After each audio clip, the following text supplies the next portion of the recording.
Good evening. I'm Ann Krisnick. I'm the Executive Director of the Joint Religious Legislative Coalition, and we're really pleased to have you with us this evening for the opening session of our webinar series on housing. So we've done a number of webinars on issues before, but we have not done the series, and are really pleased to be able to dig into an issue the way we are with housing, since it's something that people have had quite a lot of questions about. For those of you that aren't familiar with the Joint Religious Legislative Coalition, or the JRLC, we are made up of people of various faith traditions across the state of Minnesota. Our four sponsoring organizations are the Minnesota Council of Churches, the Minnesota Catholic Conference, the Jewish Community Relations Council, and the Islamic Center of Minnesota. In addition to that, we have congregations and individuals across the state that are supportive. And our goal is to make sure that when policymakers are making important decisions about our state, that they're hearing from people of faith, that they're hearing the faith perspective and the faith voice.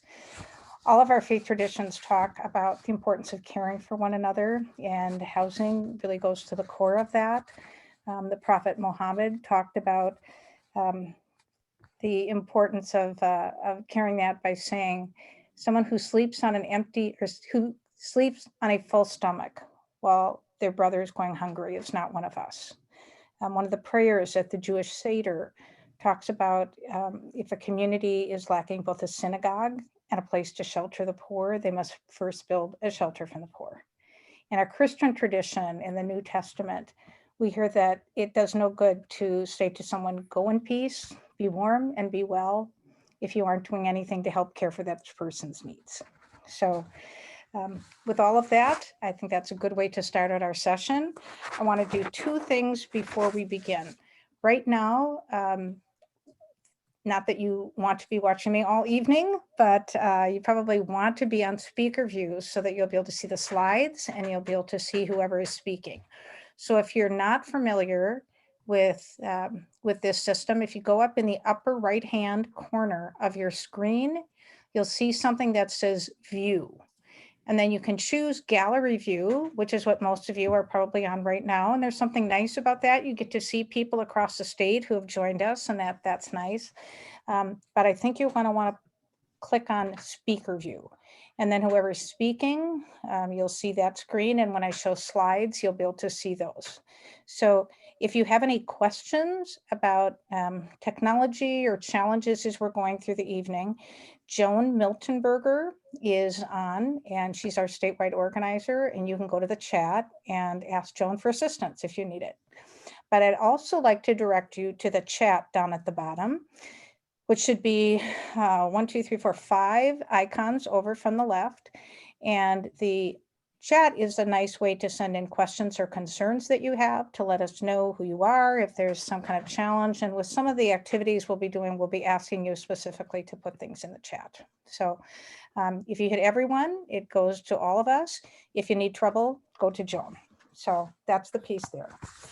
What I'd just like to do is give you a quick overview of what we'll be doing with the webinar series. For each of these sessions, we're going to have people that are working in this area, that are living issues with all kinds of a variety of speakers, in addition to the information we present. This evening, we'll have two speakers in addition to our opening prayer. One is Representative Tama Tice, who is the lead Republican in the Minnesota House Housing and Finance and Policy Committee. And we also have Laura Birnbaum, who works for St. Louis County. She's a supervisor of housing and homelessness programs there. Over the course of the 5 weeks, we'll be hearing from people with lived experience. We'll be hearing from policy advocates and a variety of other people to really get a number of perspectives on what are really broad and complex issues when we talk about housing. We will have a series of 5 webinars. This is the first, the introductory one that we have. In November, we'll be focusing on homelessness.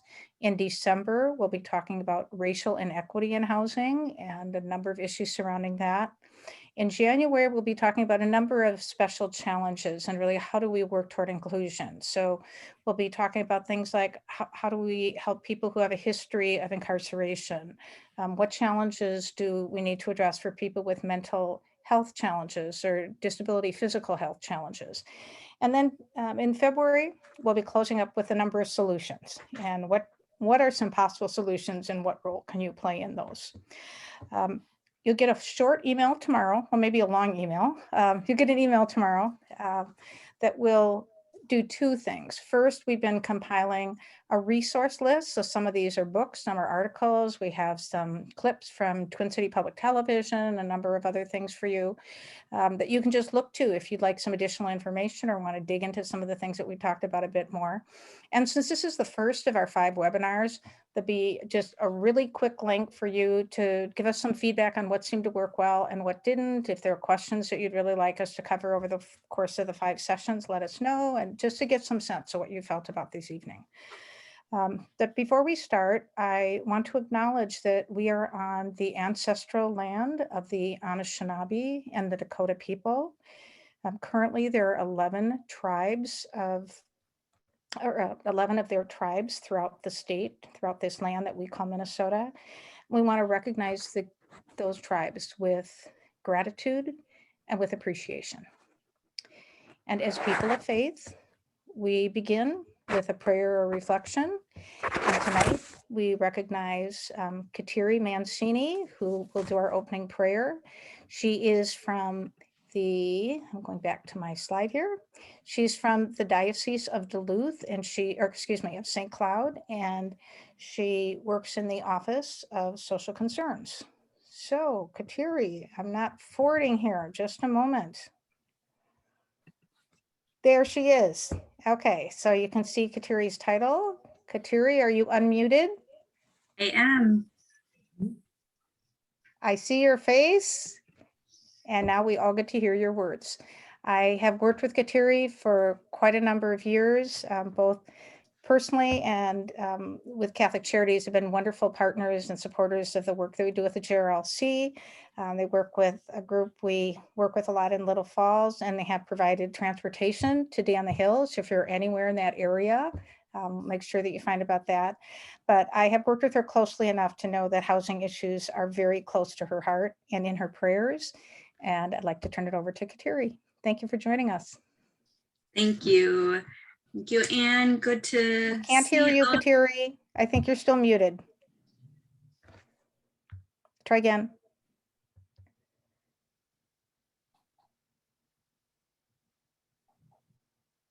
I can hear your keys. I think, is it working? Okay. All right. Can you hear me now? Yes. All right. Yes. Sorry about that. Thank you. And I would like to just invite all of us to plant our feet firmly on the ground, or rest your arms on the armrests of your chair, fold your hands, put your hands together, whatever it is, so that you can feel a sense of groundedness. Just feel rooted. Take a deep breath. Remember that we are in the presence of a creating, loving God as we pray together tonight. Holy One, you who gave us all of creation as our home and our fellow humankind as our neighbor, we ask you to watch over all of your children this evening. You who remind us in our many sacred texts that you are refuge, shelter, a safe place, covering us always and with us on the move as we journey through your history and through our daily lives. Be with us this evening, covering us once again, this time in your wisdom and strength.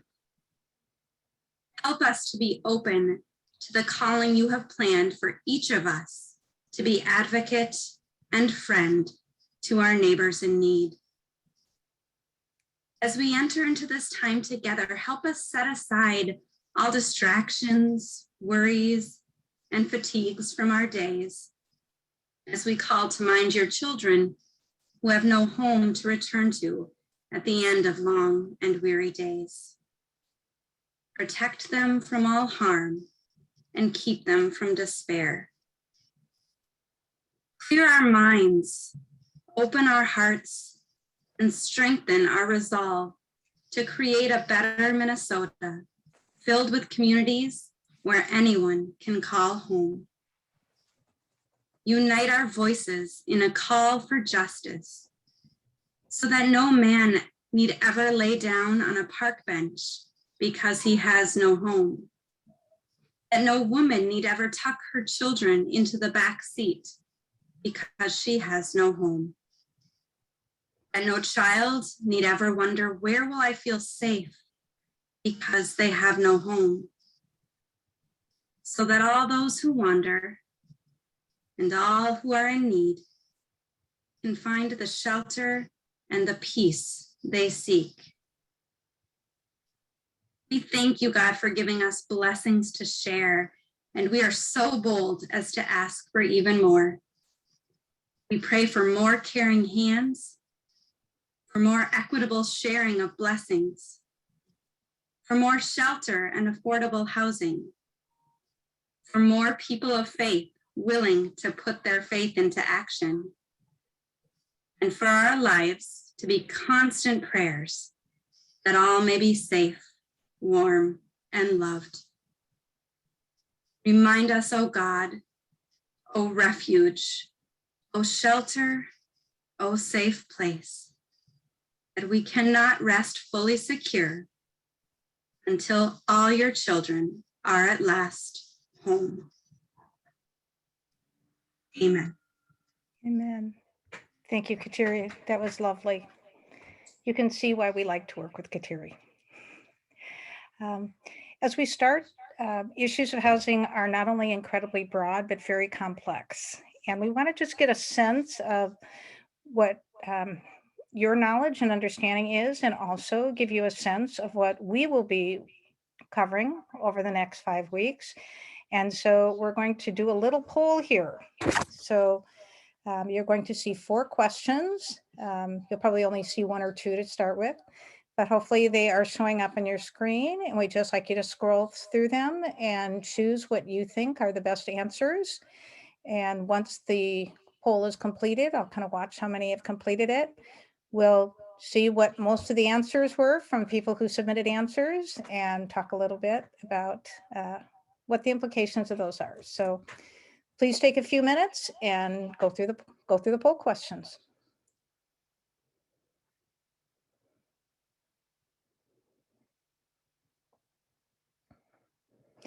And when you finish the 4 questions, you need to hit submit at the bottom or they won't be recorded.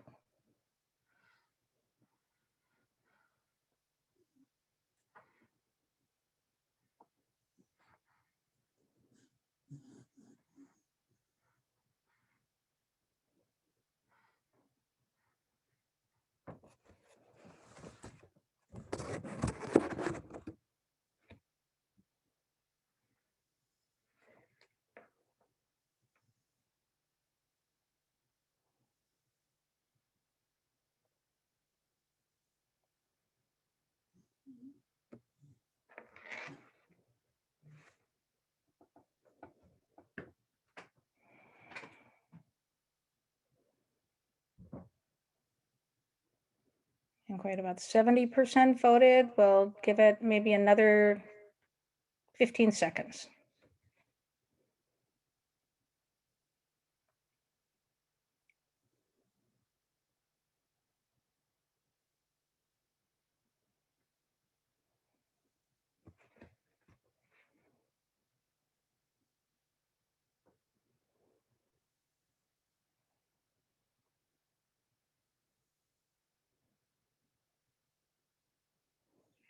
Okay, I'm ending the poll and sharing the results. So let's see what people thought. So our first question, affordable housing is housing that costs no more than 30% of your income, fits within your household budget, allows you to own and maintain a car.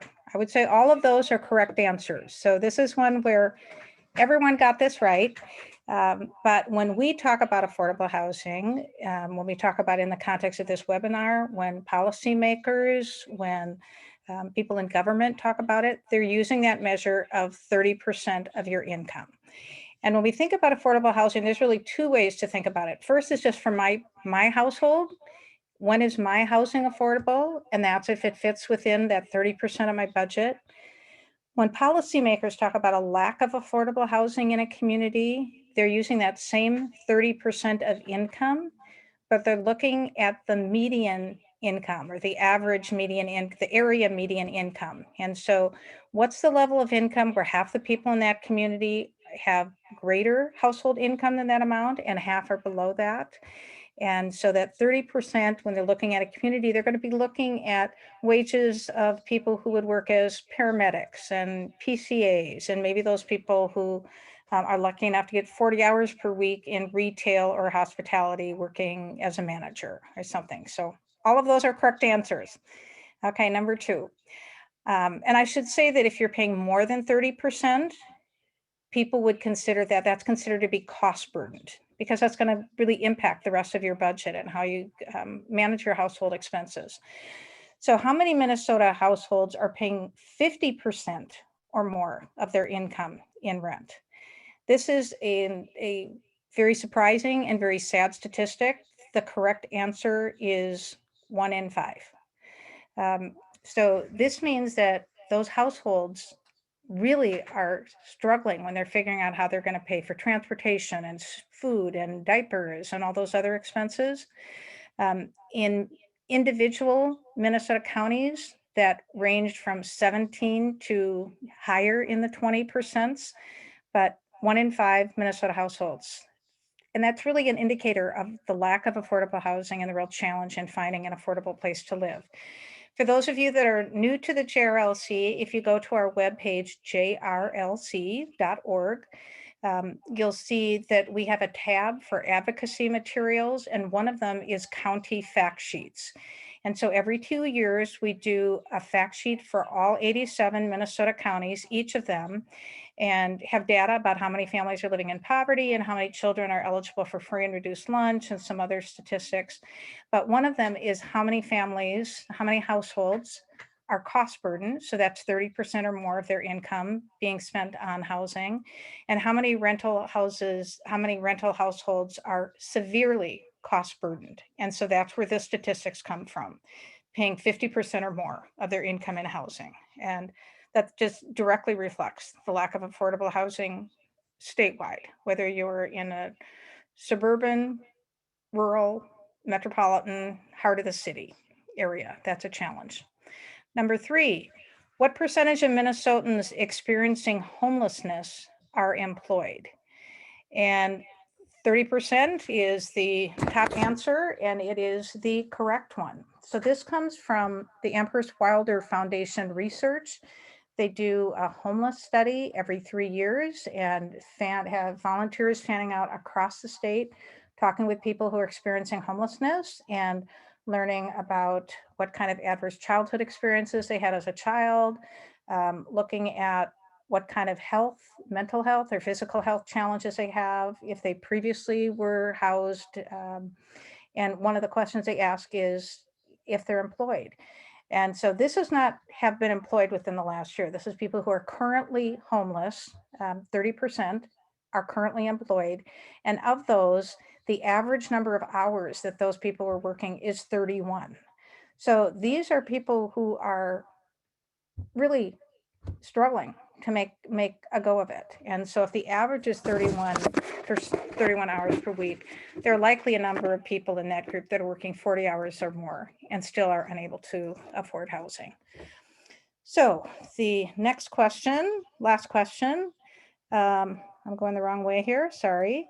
According to the PCA, which is the Minnesota Pollution Control Agency, 32% of Minnesotans live in areas with potential of air quality levels that failed to meet safety standards. So this doesn't mean that daily they're facing those conditions, but they live in close proximity to industry or other environmental factors that could really create the potential for these air quality problems. What is the percentage for areas primarily made up of Black and Indigenous populations? And the selected answer here was 75%, which is incredibly high. The closest answer is actually 90%. The data from the Pollution Control Agency puts that number at 91%. And, we'll hear in our session when we talk about race and housing that this isn't the only area where we see significant environmental disparities among predominantly white neighborhoods and areas that are made up predominantly of people of color, Indigenous people. So we'll hear more about that. But I want to think about something positive. So I'm going to stop sharing here, and I want people to just take a moment and think about your earliest memories of home. When you think of home, what are some of the adjectives that come to your mind? What words would you use to describe that? And we're going to do a really brief check-in. We're going to do breakout groups here with probably 3 people in a group. And I'm just going to put you in the groups and ask you to share your thoughts about those questions. So when you think about home, what do you think about? What would that be? So your first memories are, what words would you think of? And so if you could start just by sharing your name and where you're from, either your town, you could share your faith community or your organization. And I'm going to give you maybe 4 minutes to do that. You'll see a warning that you have 1 minute left. You don't need to do anything. That's just kind of letting you know that in a minute, everybody's going to come back. But I'm about to create those groups, and then you'll have to affirmatively press that you're joining a group. So I will see you in 5 minutes, but you'll get a warning in 4. Thanks.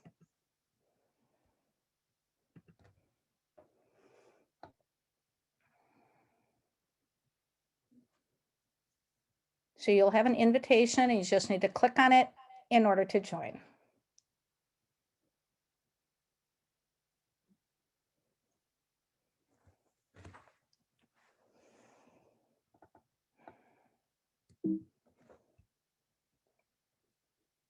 So just a reminder, you need to affirmatively click in order to join your breakout group.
Hi, Mike. We just started breakout groups, and I'm new enough at this. I don't know how to put you in there, but we're closing them right now. So you have a minute to ponder things.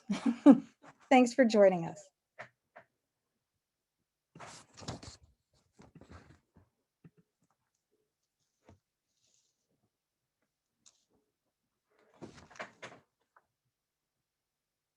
Hello, this is Ann. Hi. Oh, hi. Oh, hi. Yes. Did you get the link from Megan?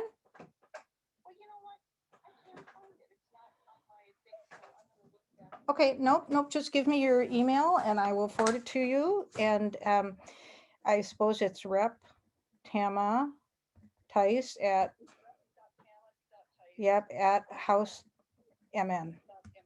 Okay, and we had some problems with, we're doing this as a meeting and not a webinar, so people can do breakouts. And so we couldn't figure out how to give you a link without you registering. So what the email I'm going to have, you can get in, but you're going to show up as Lori Grabowski. So if you could change your name so I can find you and unmute you, that would be great. Okay, thanks so much for joining. Okay, bye-bye.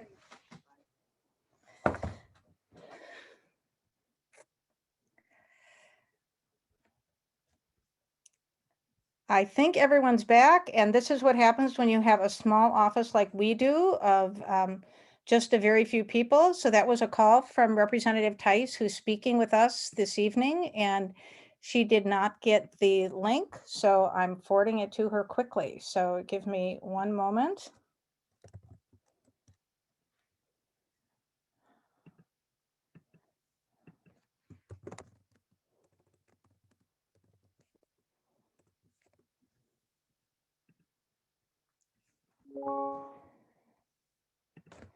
Okay, so hopefully everyone is back from their rooms. I'd like people to just take a few minutes and can you put in the chat some of the things that people shared, some of the adjectives that that people came up with. When you think of home, what kinds of words come to mind?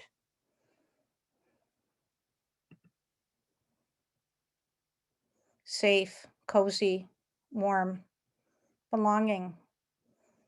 And then we also have, dump, right? So we have some that are positive, some that are negative. Family, intergenerational, busy. I love these. These are loud.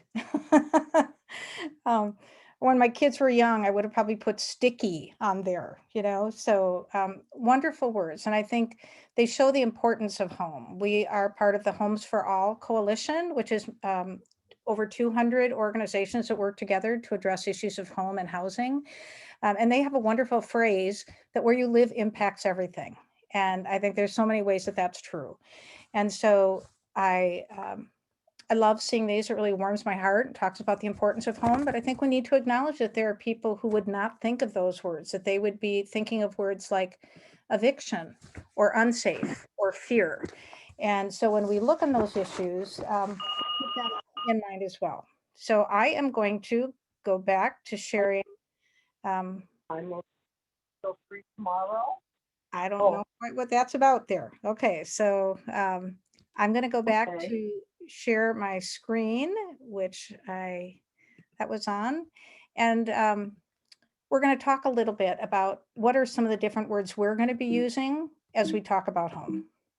So as we do that, I'm having the same technical problem. I'm not advancing. So as we do that, what we really want to do is give you the same language that you'll be hearing policy people using when they're talking about issues and move on from there. Okay, I am stumped. So I'm just going to talk for a little while I keep trying to make this advance. But one of the things that when we think of is they're all different words, all different terms, and they get thrown around. And one of the reasons we did this webinar was we had people who were expressing a real concern about making sure they felt competent when they were talking with their legislators and what were the terms that they needed to know. So we put this together and have a whole bunch of issues, but so I'm going to start with a few. Emergency shelter. This is one that people are pretty familiar with. You understand what a shelter is. At a minimum, a shelter provides a bed to people who are experiencing homelessness, so they have a place to sleep. Most provide an evening meal and a morning meal. Almost all have facilities where someone can shower. Many include laundry facilities, crisis support, lockers where people can put things together. And we have a real variety of what those might look like. So I wanted to have kind of a large and small. This is an overhead view of the Catholic Charities facility. And as you can see, it's quite large, okay? But more common is a smaller group. These are pictures from Grace House, which is in Grand Rapids up in northern Minnesota. And if you looked at it from the outside, you would have no idea what it was. You can see beautiful, clean, safe, warm, a lot of those pictures that people use.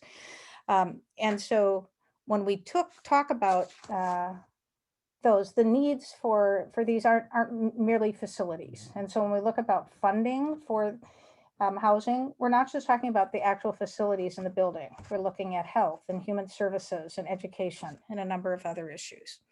So emergency shelter is a term I think you're familiar with. And so supportive housing. So we have a number of people in shelter. Our goal is to move them out of the shelter system and into somewhere else on the continuum of housing. And so supportive housing is the next step. And so this provides a place to live along with additional services. So these people are renters, they're paying some portion of their income, but they're getting a number of other services as well. So this is from Minnesota Housing, and I think it's kind of a good summary. Affordable rental housing that includes that includes services which support residents in improving their quality of life.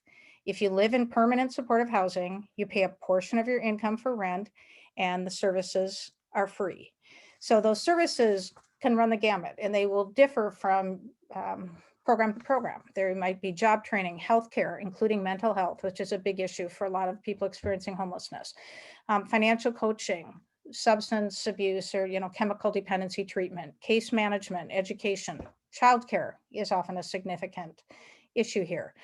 And when you heard me talk about people who are experiencing homelessness in Minnesota, the Wilder study found a significant portion, over 70%, were dealing with mental health issues. And so that's a major area for support when we look at supportive housing. Some supportive housing is in a facility that is all that's there. Some might be a mix of regular residential rental housing that would be at market rate apartments or something else. But there's a really growing recognition of the importance of having culturally specific or program specific. So that may be people who are all dealing with treatment. This is a picture of not only shelter, but supportive services as well, since Catholic Charities provides all of those. But I really wanted to highlight, this is a program in St. Paul. It has permanent supportive housing for 48 Native Americans. And the name, I'm going to hopefully pronounce it correctly, An Dai Young, which means new good home in Ojibwe. And really recognizing that I'm going to be more successful if I'm with people who understand me and if there's programming that can be specific to my needs and where I am.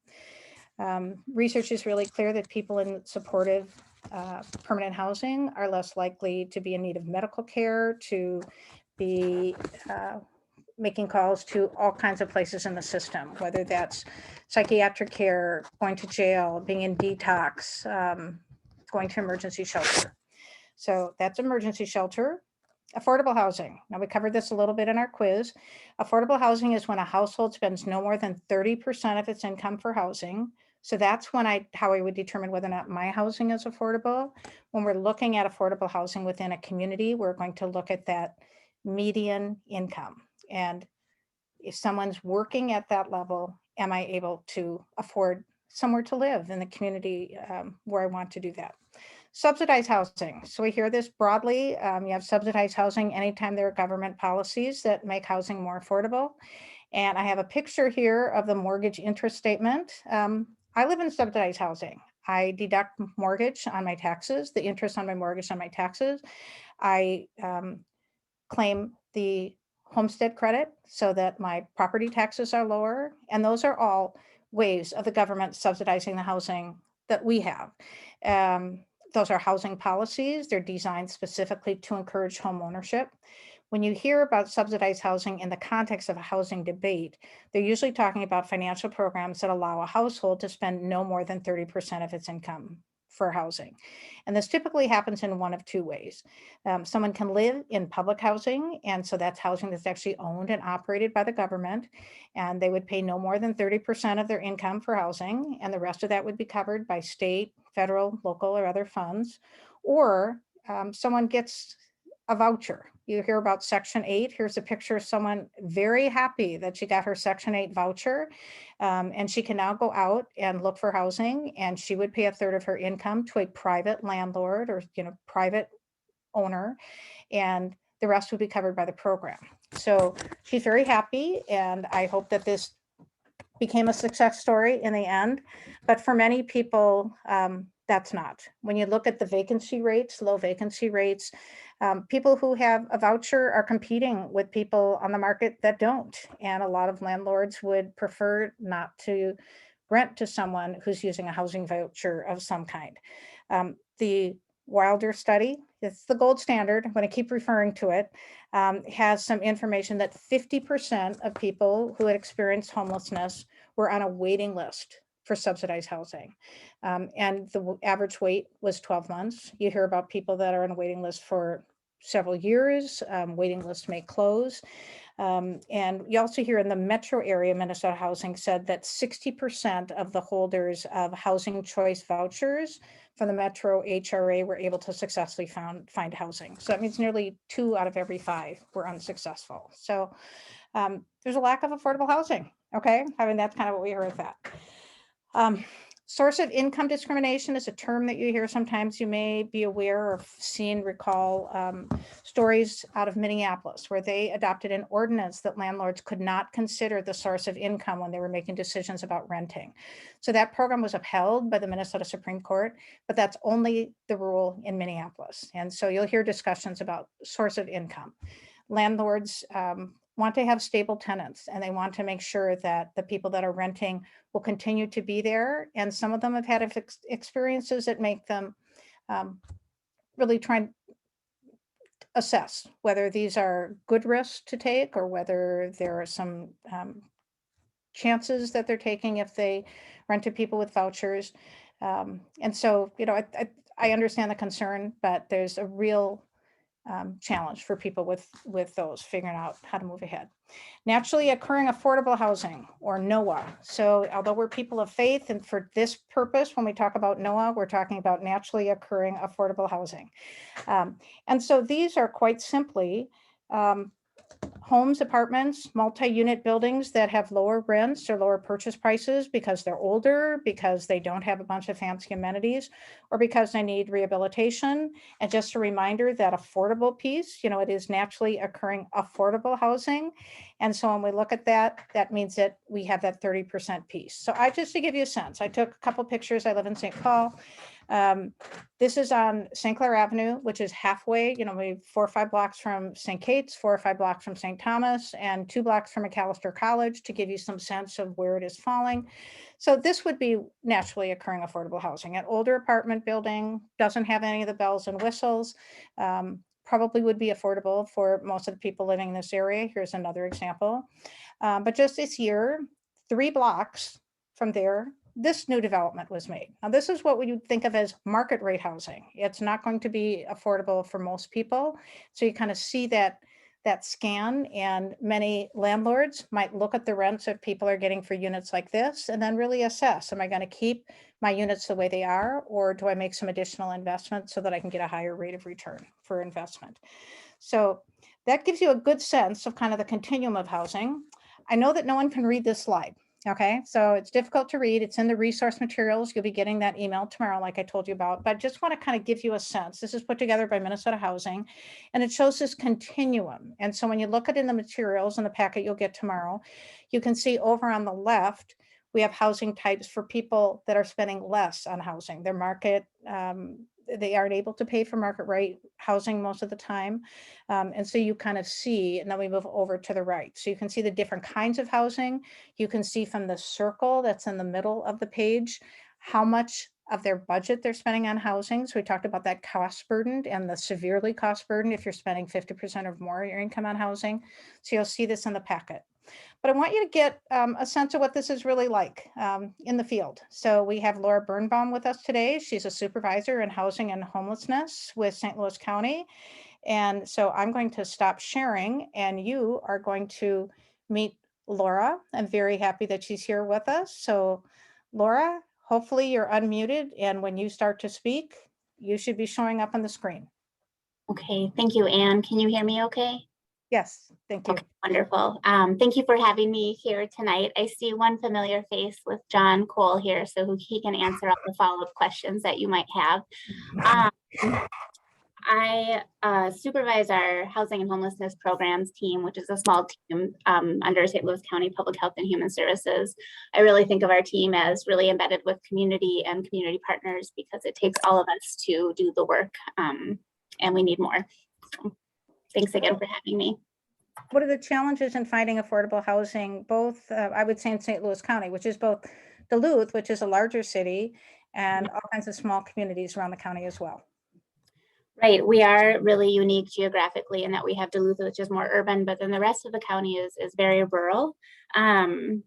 There's a lot of challenges, so I'll try to be brief, but we know that we don't have enough permanent supportive housing or affordable housing across the continuum for all, like workforce housing as well.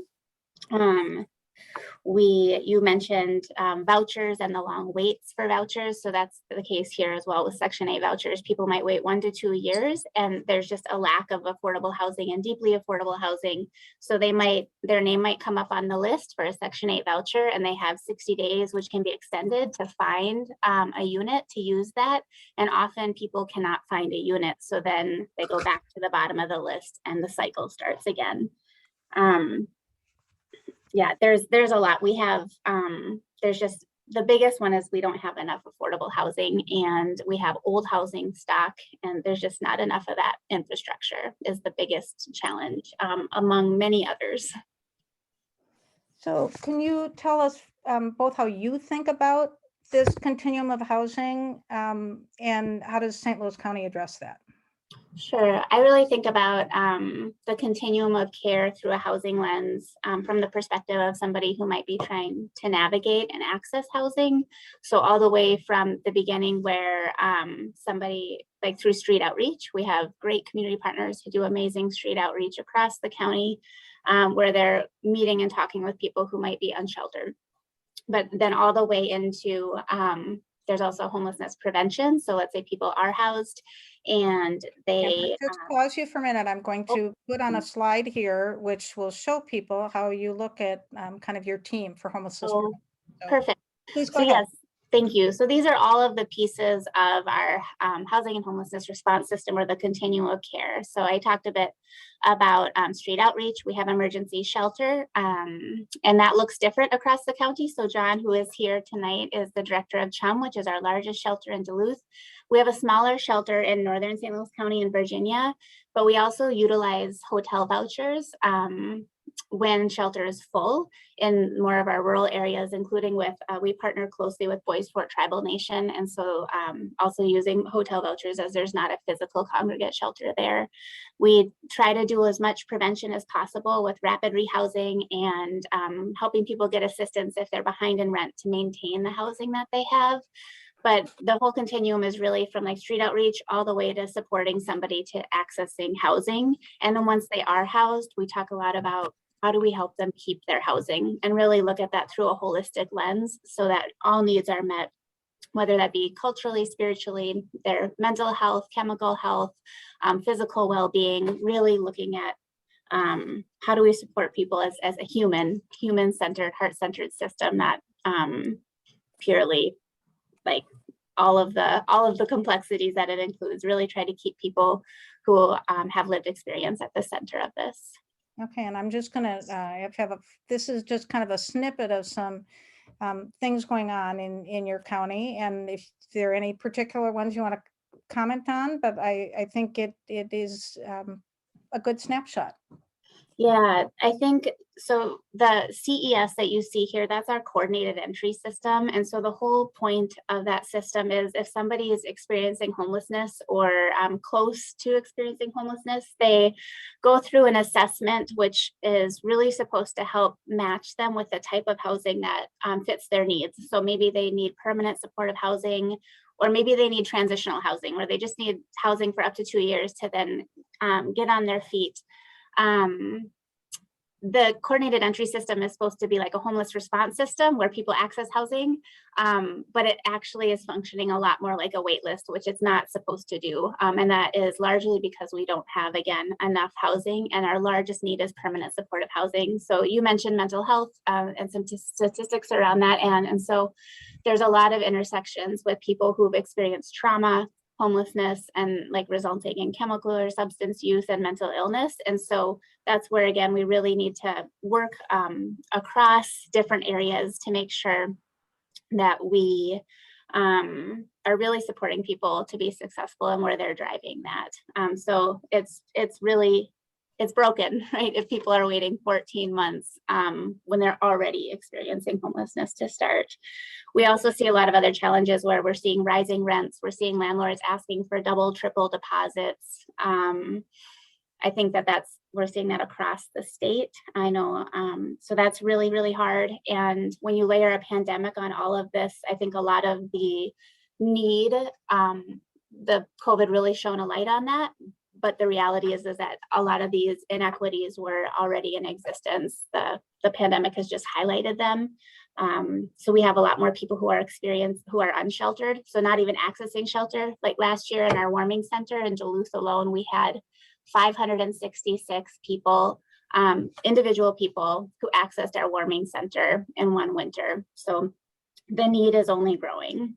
And we'll be talking a lot more about these challenges. You talk about mental health. We'll be talking about that in January. We'll be talking about race issues in December. But I did ask if Laura would share just some data on race in Duluth, because the racial inequities are found across the state. And just comment briefly on this, and I'm going to wrap it up and turn it over to Representative Tice. But I think this is a really striking slide, as well as the next. Right. If you look at overall, American Indian people and people of color are 8% of our population in St. Louis County, but they comprise 18% of people living in poverty and 39% of the people who are homeless and unsheltered, as well as 44% of the people on that coordinated entry list. So the racial disparities are really serious. And that's something we're working to address with the Racial Equity Accountability Project leadership team, made up of folks from the BIPOC community and people with lived experience who will really lead this project with our support to really try to figure out exactly how can we shift what do we need to do to really address the systemic racism and oppression in our housing and homelessness response system. We started by talking about how housing issues are complex, and when we look at the racial inequity, they become even more so. So thank you so much for joining us. Thank you for your work. And if people have specific comments, when you get that quick link tomorrow, just send them along, and we may get more information from Laura and other people working in counties as we move along. So thank you very much. Thank you for having me. Yeah, thanks. So I want to make sure we have time for Representative Tama Tice, who is a Republican legislator, represents St. Cloud and other communities in central Minnesota. She's the Republican lead in the Housing, Finance, and Policy Committee, but she also has housing experience from her work as a small business owner, and I've heard her speak on housing issues. She's very in touch with what's going on in the communities that she represents. I know you'll find her incredibly engaging, and so Representative Tice, I am going to stop sharing and turn it over to you. I'd like you to just talk a little bit about your work as a member of the Housing, Finance, and Policy Committee, your perspective on housing issues, and then I have two specific questions I'm going to follow up with before we close. So Okay. Thank you so much for joining us. It's always wonderful when you can get a representative to join these. So we're really appreciative that you've taken time out to do this. Well, thank you. You'll find that I love to talk about housing, so you might not ask me again. We'll find out. I think our biggest challenge is making sure that we have enough housing, and that happens in so many different ways. I know that Minneapolis has done some things where they only want multifamily or they don't want the single family. And that's really hard, because you were talking before about, getting the naturally occurring. And we're really not seeing right now that we're not really seeing that right now. And that's because of a couple different reasons. One is I also worked a lot with aging in place, and we're really trying hard to keep folks in their homes. as they get older and as they age, and we're making them more accessible. Well, that's also cutting down on some of the moving that they probably would have done. So maybe they're taking a little bit longer to go to an apartment. So we're not getting that home as quickly as we thought we would. Second is, just like for everybody else, housing for seniors is incredibly high right now.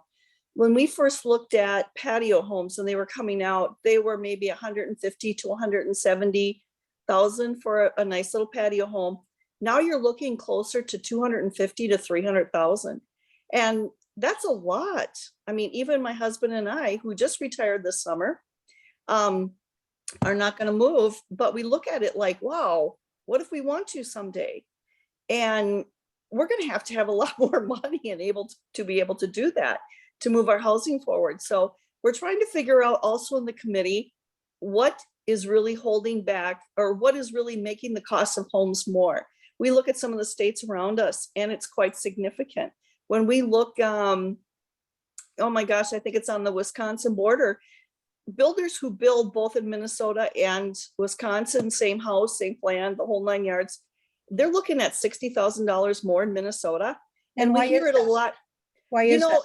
It's partly, it's just partly all the fees and stuff that we do. Some of the communities are now having developers pay for some of the road issues like turn lanes and stuff. We've never seen that before.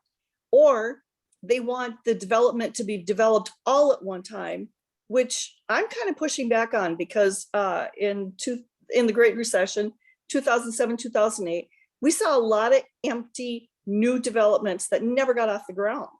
But you've got the sidewalks, you got the streets, you got the lights, all there, but nobody could afford to put a house there anymore. So they were sitting there, and then they were sold for really cheap. So I think we need to look at a lot of the codes and regulations as well, because we don't always look at Minnesota versus, say, Alabama. So what's good for Alabama is not good for Minnesota. Minnesota builds, I would say, I was very involved with the Builders Association when we were in the building and construction area. Minnesota was second to Alaska for how efficient we were building our homes. And sometimes we're just doubling on top of that. We're saying, okay, you have to increase your insulating this percentage. Well, for us, it almost doesn't work. We find out that when you over insulate your home, you're creating mold issues. A house needs to breathe, but we're making them so tight right now because we're worried about the insulation and the cost and the heating. We're causing different problems. And so now you'll see the air-to-air exchangers that take care of that mold issue. So sometimes it's just looking at what do we really need to do and what don't we really need to do. What are we already meeting? And sometimes it's, I want to say sack and whack, and if that's your water and sewer fees, cities are in charge of those. And so they pretty much set what they have. So that's not uniform across the board. And that's another reason too. And sometimes it's just plain, what do most communities use for building products? Yeah, I'd like to ask, we've been talking about the continuum of housing, and we have a session next time focusing specifically on homelessness. What are your thoughts on how much the municipal version of Not in My Backyard comes into play when we're looking at emergency shelter, supportive housing? So how do we address not only individuals or neighborhoods, but even municipalities, cities, townships that are reluctant to maybe take on these issues? What thoughts do you have? I think it's a great opportunity for communities to do this, because I think what we think of a lot of homeless folks, you were talking about the mental health aspect of it or the addiction part of it. But a lot of people don't realize that many people are a day away from being homeless for whatever reason. And those are folks that just need the hand up. And so I think that part of it really needs to hit that we're all looking for employees right now. Mm-hmm. And I think this is a really good pool where we can look at it and say, how can we help you to go forward? How can we set you up in a job? How can we help you get into these homes? And I don't see that happen very often, but I think communities have a really good opportunity to look at that and to do things. One of the things I'm really excited about that's happening now in construction, I was up at an apartment building by Lindstrom, and I know in St. Paul off of 7th, they have a new way to kind of to build multi-housing, and that's it's manufactured. They make the apartments basically in a manufacturer, and they just bring them and they set them up and like building blocks, do that. And they just did that in Lindstrom, and I had a chance to go through that. It was amazing. You wouldn't know, you wouldn't be able to tell. My husband Greg is a home inspector, and many times when he would look at a home, he would realize that it was a manufactured home. And he would tell people, do you know that's what this is? And they have no clue. Those homes are so good. They're just awesome right now. And people don't realize what exactly they're looking at. Now we're looking at in multifamily, doing apartment buildings, and it's amazing. A lot of hotels are doing this now. Holiday Inn, Marriott, there's just a plethora of hotels that are doing this too. And what's really great about it is it cuts down time in building these incredibly, and they're efficient. They should be affordable. And what drives up the cost of a lot of housing are the lots. And that's something we have to look at too. How can we figure out a better way to do that? And I don't know that anybody's come up with anything yet, but those are some of the things we're still looking at. And we really need to do a deep dive into really, what do we really need to do and how much do we really need to charge? Sometimes we know that some of the costs associated with housing are to basically help pay for what the city wants to do. And I understand that. Something that's, and I don't have a position on this, but something that we hear a lot about is the park fee. That money goes to a lot of different things other than housing. And if that's the case, I would say the park fees need to go back into the housing so that we can maybe have some different lots, maybe find some lots that would be available that we could build on that wouldn't be so much. I know here in St. Cloud, they're having a hearings again about putting another apartment complex up. And I know there's controversy on how much do you want to have on this certain road? You know, is it getting to be too many? And they don't know that they want that. And I'm like, but you know what, if you got somebody that wants to build apartments and we could certainly use them, why are we not doing it? I'm going to have you switch gears a little bit. You talked about, I know, and you shared, you and your husband had a business where you're working on construction, and that's a wonderful perspective. And I've talked about you talking to people in the communities you serve. But we've had a number of comments about one of the things we need to address is what are the underlying causes that are leading to homelessness? And, you know, we talked about addiction and mental health, and, you know, one person at a time, how do we address these? And I was hoping you might share with our attendees a personal experience you've had with someone who was dealing with homelessness or really having difficulty finding affordable housing, and how that impacts the way you view your work. You know, we've worked with many people. We've done Section 8, and you know, it's a way to get people in homes. And so I remember one lady in particular who just really struggled and was getting back on her feet. And I don't want to say we were really lenient with her, but we worked out different ways for her to pay. So instead of once a month, maybe she was paying twice a month. You know, if that's worked better for her and how her income came in, then that's what we did. You know, it was just, how can we help? Basically, our attitude was, how can we help you? We don't want you to fail. What do we need to do? What do you need? You know, and how can we do that? One of the things that we do continually is we know different things happen. And we've got quite a few families, and I would say we're down to 5 rentals right now. And most of them have been with us over 7 years. Some have been with us since they've been in the house, since the house has been available. Alicia's one, she's on Section 8, and they were going to, you know, this is what drives me nuts. HRE was going to kick her out because we didn't have a we didn't replace the seal on the refrigerator soon enough. Well, it was a refrigerator issue and we couldn't get a seal until they sent it, which was too late.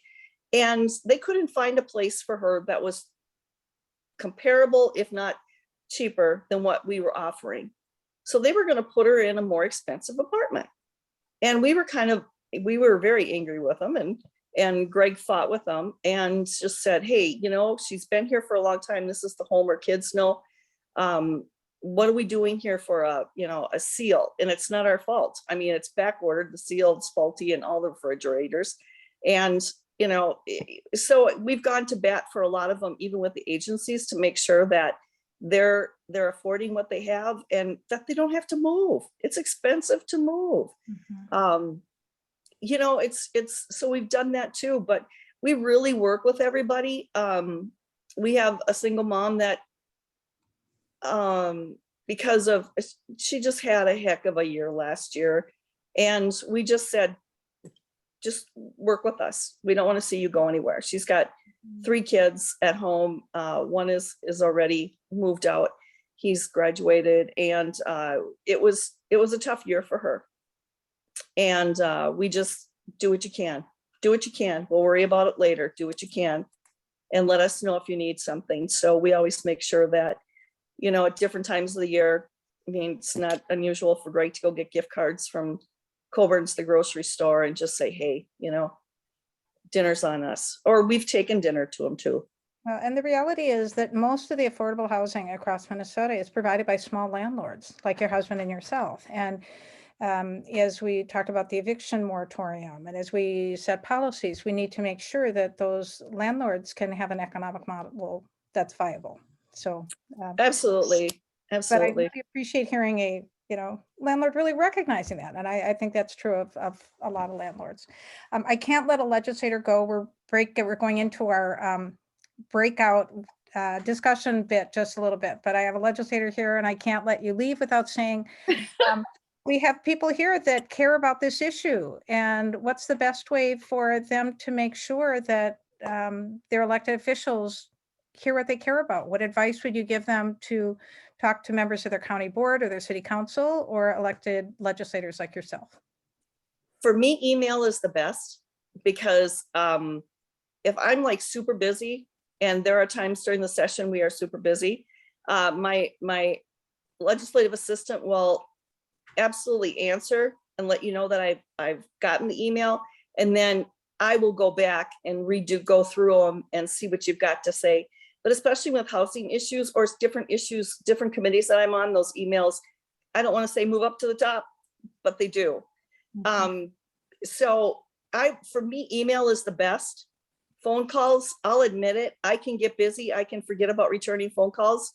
And text messages, oh my gosh. That I kind of reserve for minute by minute when we're in committee meetings and things like that, because sometimes that has to happen. But really, or stopping by the office. And what should they say? Like, we talk about the importance of building a relationship with your legislators. How do they do that? We have constituent visits all the time, and I'm hoping that we do that this year too. You just basically call their legislative assistant, and that information is all on a website, Minnesota House of Representatives. Google that, and you'll see, members or something like that. You'll see the phone number that you call for us, and you'll get one of our assistants, and then just say, I'd like to talk and meet. And that happens all the time. And come to our Day on the Hill, JRLC's Day on the Hill, March 15th, Absolutely. 2022. I have to make that. But, our other partners around Housing, Minnesota Coalition for the Homeless has a Day on the Hill. Other groups do as well. So Please.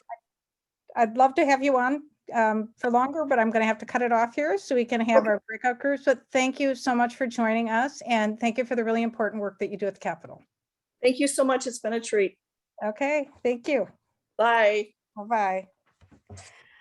So I am now going to go back to sharing my screen. Thank you to Representative Tice, and we'll have people from various government pieces and different perspectives and parts of the spectrum. But very nice to see that. So we're just going to take a minute, literally a minute, because we are going to have breakout discussions beginning shortly, but a number of people are going to have those discussions in groups that are meeting by themselves, or they are having those among their faith community. So I'm just going to wait a minute. If you are not going to be part of the breakout discussion, I'd ask that you leave the meeting so that when we set up the breakout groups, all the groups actually have people in them. So I'm going to turn it over to Joan Miltenberger shortly, but before I do that, just a reminder that these webinars are the first Thursday of every month. So our next one is November 4th, focusing on the challenges of homelessness. And with that, I am going to unshare my screen, and you'll meet our statewide organizer, Joan Miltenberger, and she'll talk about what we would like you to discuss in your breakout groups. Joan, are you Hey, there? everybody, and thank you so Okay. much for being here today. I believe Anne is going to share the questions in the chat so that you'll get them before you move into those breakout groups. But we really want you to take as much time as you need. We said from 7:30 to 8. If you want to go beyond that to complete the discussion, give everybody a chance to contribute, you can do that. We'll have the Zoom link, I believe, until 8:30. So you can see them now in the chat. And these questions are focused around, again, what you seek for housing, and how you think about your own home and the opportunity that it affords you. Like, what does your home and the community provide? And then to look at barriers for proposals as well, to shelter, affordable housing, things like that.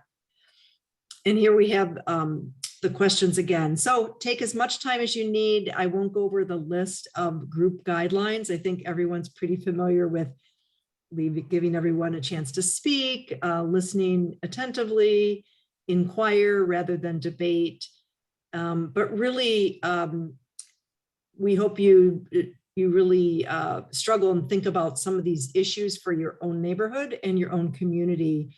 And do those communities really reflect the continuum, the housing continuum, so that all needs can be met? Any other questions, Anne, or I'm going to actually walk through the comments? questions. So, they're up, but I'd like Okay. people just to hear about them. So the first is, when you look for a home, if you're buying a home, if you're looking at renting, what's important to you? And what are the opportunities that your home and your community provide to you? So hopefully you'll be having some people that aren't right in your same town, and you can hear a little bit about those.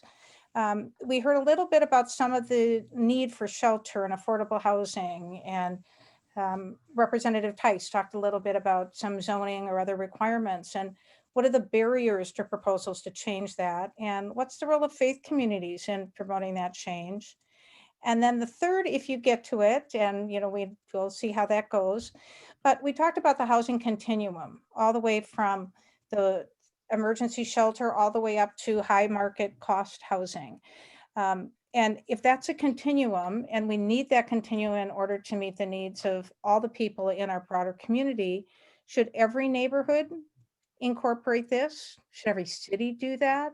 What should that look like? And so we're hoping you'll share a little bit about who you are, and what faith tradition you come from, if you have one, and where you're from, and just go through those questions. And as Joan said, they're in the chat.